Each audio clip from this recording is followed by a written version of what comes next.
Hello, my name is Jacob Nason, and I'm the team lead and lead programmer for the game Pop. I was also involved in the creation of many assets such as the HUD, animations, and some of the 3D props found throughout the levels in Pop. Pop is an action-adventure game for an audience of all ages. In the game, you control a character named Pop who's looking to save Princess Popette after she was kidnapped by the evil Big Popper. Luckily, our character has 3 bubble power-up skills at his disposal that will help him rescue the princess. The first of those power-ups is the Speedy Bubble, which makes our character run at a much greater speed. This allows our character to run through various obstacles and jump at greater distances. The second is the Armor Bubble, which takes 3 hits before popping, unlike the other bubbles that only pop after only 1 hit. This allows our character to get away from large crowds of enemies and minimize damage. And last but not least, the Jumpy Bubble, which allows our character to double jump. This skill allows our character to traverse many of the obstacles found throughout the levels. All bubbles last for only 30 seconds before they pop, and as mentioned before, all bubbles with the exception of the Armor Bubble have only 1 hit point. The creation of Pop has really been an adventure and a learning experience for me.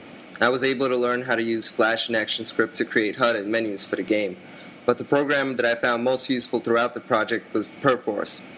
It is a program that I recommend everyone learn and utilize because source control will be used in almost every game studio that you go to. It was also a lifesaver when tracking game-breaking bugs. One of the biggest hurdles I've had to overcome is the creation of the AI. The AI programming put my skills to the test and took weeks before we could even get the characters to do anything. It took a lot of testing, tweaking, and patience to finally get it to the point it is. In the end, I came out with a stronger understanding of how the AI system works in UDK. Looking back, if I could do one thing differently, it would be to try and get more work done in the beginning of the project. This would have allowed us more time at the end of the project to bring more polish to the game. With that said, I would like to thank everyone for watching, and I hope you enjoyed the rest of our presentation.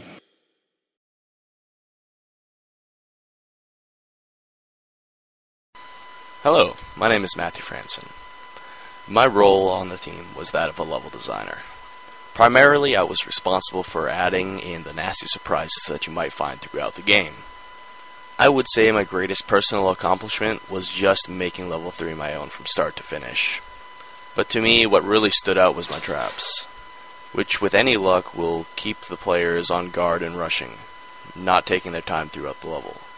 What I feel I really learned as a result of making level 3 my own is that it is the small details that make the platformer fun to play.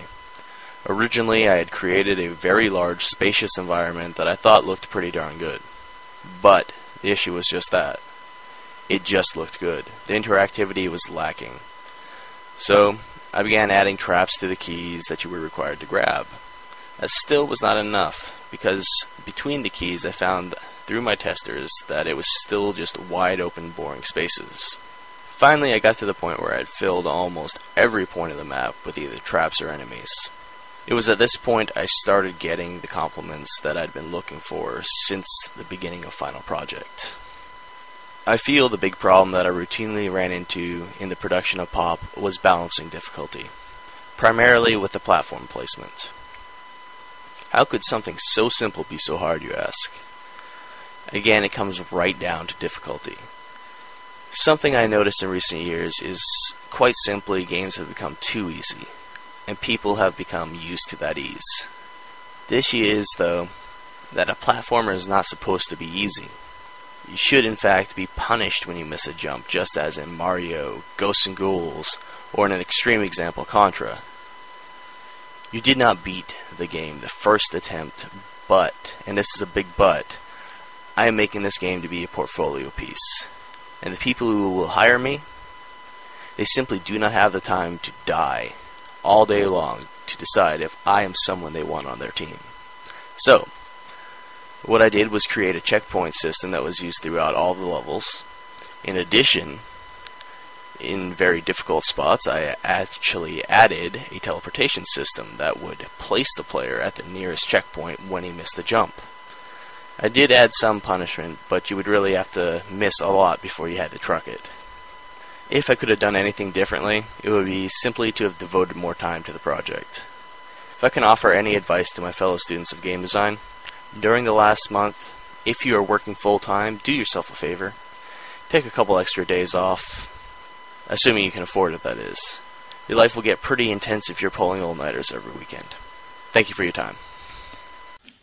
Hello everyone, my name is Mark Rudolph.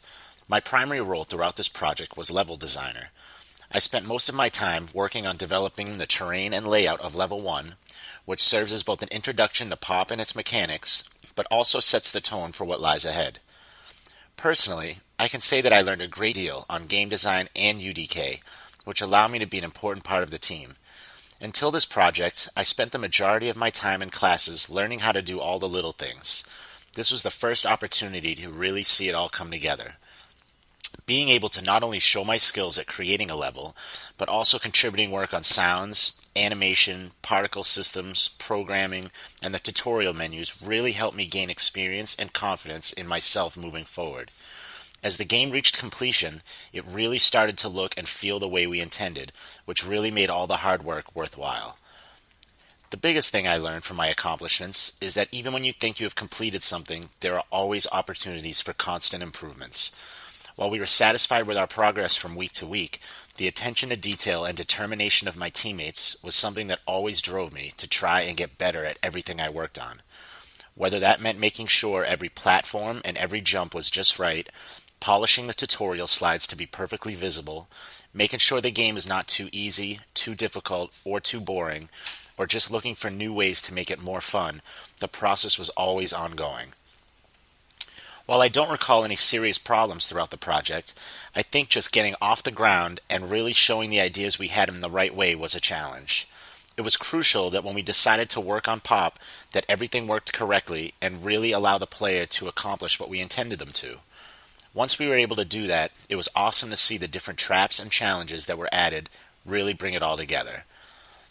If I could go back to research and marketing and start the entire process over again, there is not much I would do differently except for spending more time preparing with research, prototyping, and testing. This is not something that can be taken lightly and was one of the most difficult things I've ever worked on. It really took everything I learned and forced me to start showing it.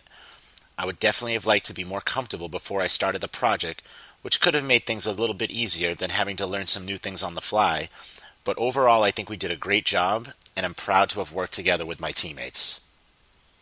My name is Chris Carlson, and my role throughout Final Project was backup team lead and head of art in charge of animations, texturing, etc. Throughout the creation of Pop, our main artistic goal was to create a game that was whimsical and cartoony in nature, with a lot of bright colors and disproportionate characters. While none of us are by any means artists, we did our best to bring that cartoon feeling to light.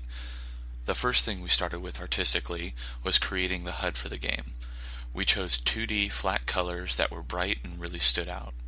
From there, we moved on to our prototype model of our main character Pop, with whom the rest of the game characters would follow. When we started texturing the levels, we went with a lot of basic UDK textures at first, and we made slight edits to brighten them up and make them stand out a bit more.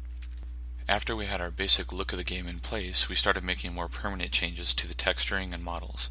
We imported our finished models into the game for our various characters to replace the default UDK models.